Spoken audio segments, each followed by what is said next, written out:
Pixar just recently released its newest film, Onward. Though it declined in the box office due to the current global pandemic, it's now gotten an early streaming release on Disney+. Oh no. What happened? Looks like you shrunk me. And of course, the film totally lives up to Pixar's stellar reputation. A heartwarming story about family, trials, and growing to become stronger. Okay, you fell.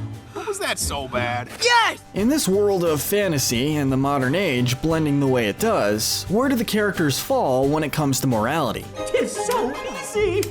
Who comes out as the purest, and who's the one with the most malicious intentions? I'm Kyle with Wicked Binge, and this is Onward, Good to Evil.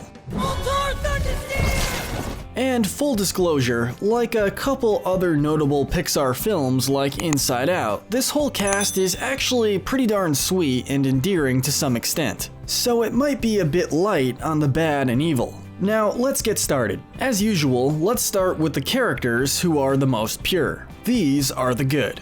And starting out with the most good character, we have Barley. I will give you and your companions transport upon Guinevere. The older brother, he's obsessed with a historically inspired role-playing game resembling Dungeons and Dragons. Doth my brother dare disrupt an active campaign? He's very upfront about what he's passionate about and has nothing but pride for his younger brother Ian. And my little brother has the magic gift. Where most older brothers in fiction thrive on making their siblings miserable, Barley only wants to encourage Ian. He helps Ian learn magic, driving, and confidence. Even when they have their dispute, Barley is quick to forgive Ian and only asks to be given a chance. Just do one thing my way. He clearly cares for his family more than anything, reduced to tears when he thought he would lose Ian in the bottomless pit, but still trying to be strong so his brother would reach the other end safely. Yeah, but just keep going. Don't look back. Just straight ahead. Truly a wonderful guy. After Barley is his younger brother Ian. I'm not testing anything, just let me go! A bundle of anxiety most of the time, he's a sweet kid who doesn't want to do anything to upset or offend people.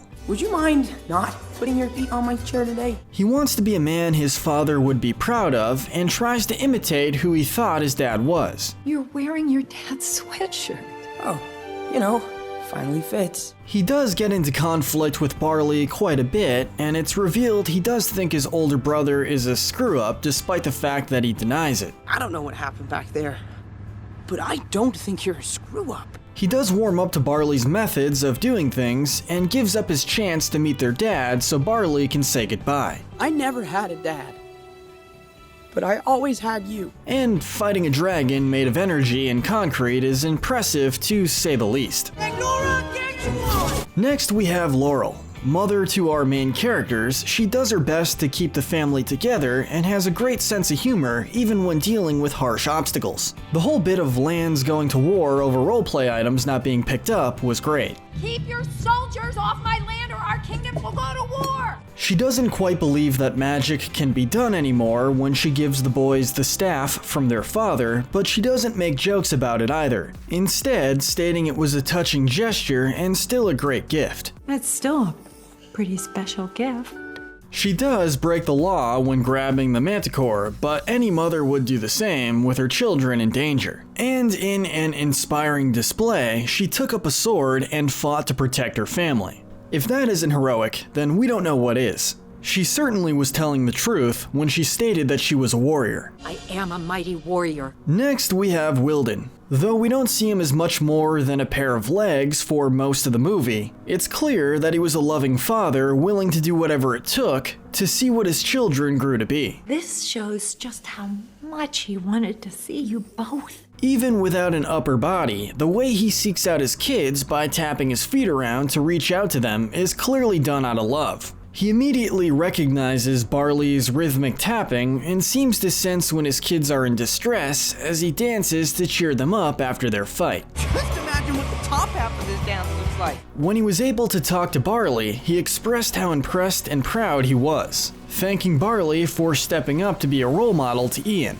A truly sweet man and a good father. He's very proud of the person you grew up to be. Next is Gaxton. Seen only briefly, he introduces himself as a former college peer of Wilden and shares stories with Ian. You're kidding. I went to college with him. Really? Yeah. He gives Ian a glimpse into the type of person Wilden was and gives Ian a wonderful gift for his birthday, even if he hadn't realized how important the simple memory of purple socks was to the youngest Lightfoot brother. The man wore the ugliest purple socks every single day. Even before he knew who Ian was, he shows he's just a nice and approachable guy when he cheers Ian for wearing a Griffin sweater. Hey, go Griffins! And rounding out our overall good characters is Officer Spectre. One of the officers who stops the boys on their journey, she tries to relate with who she thinks is Colt. She makes the comment that she knows he's having a rough time being a new step-parent and says it gets better, and tries to make him feel less alone when she confides that her own stepdaughter makes her want to rip her hair out. My girlfriend's daughter got me pulling my hair out, okay? Though we only see her a short while, she's a sweet and intelligent woman who wants to be a good friend to her fellow officer. Now we'll be entering the gray territory. These characters are in between, showing both positive and negative traits.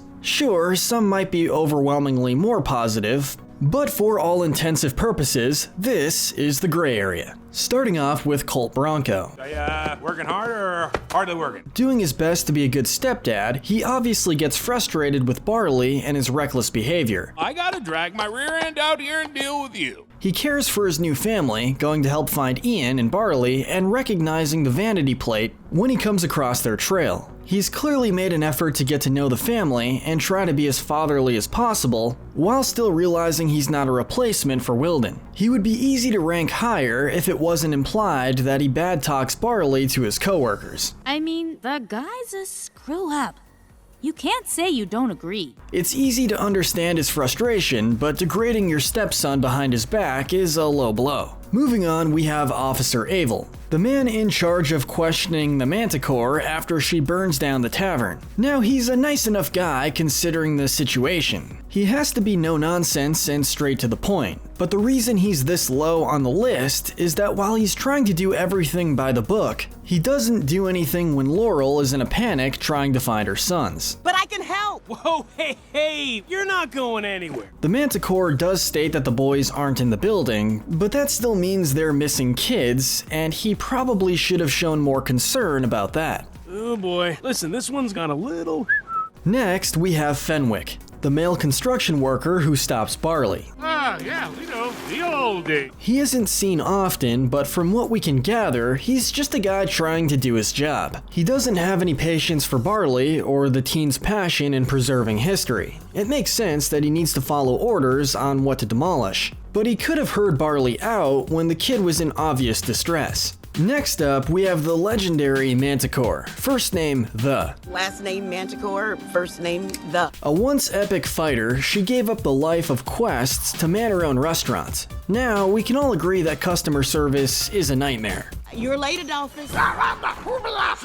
And being in charge of a bunch of people who hate their jobs only makes it worse. But it doesn't justify her having a breakdown and burning the place to the ground, endangering a bunch of people in the process. Sorry, the karaoke machine is broken!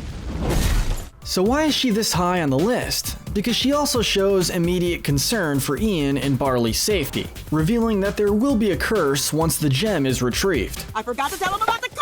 She teams up with Laurel to save them and participates in the final battle with the dragon, ultimately helping to save the day. Now getting into the worst of our spectrum, we have the very short list of the very worst characters. This is the silver and gold medal for bad and evil. Taking second place as the most wicked is Dewdrop. You got a problem, Shades.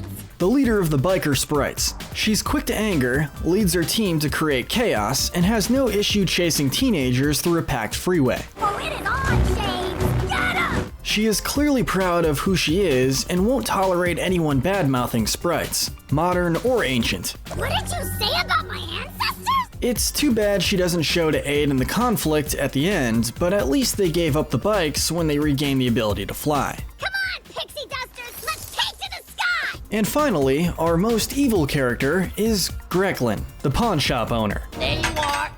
one garlic crusher. Greedy and unapproachable, she's only interested in the biggest dollar amount she can get out of people. Upon hearing Curse Crusher is a rare sword, thanks for that, Manticore, she is quick to take advantage of Laurel's desperation and charge a ridiculous amount of money. So let's call it 10,000. We get that she's running a business, but hearing a family is at stake makes Grecklin's actions a bit heartless to say the least. We're glad that she gets punished for her greed. Hey, you can't do this! Well, I just did. Admittedly, a pretty low bar for evil, certainly doesn't compare with Syndrome or Lotso Huggenbear, but it just shows how great Pixar is. They don't necessarily have to show the most evil to tell a great story. I love your store. Oh, that's so pretty. And that's our ranking. Do you agree? What were your thoughts on the newest Pixar creation? Remember to hit that notification bell and binge our Good to Evil playlist, where we break down the morality of your favorite shows and movies. But most importantly, stay wicked.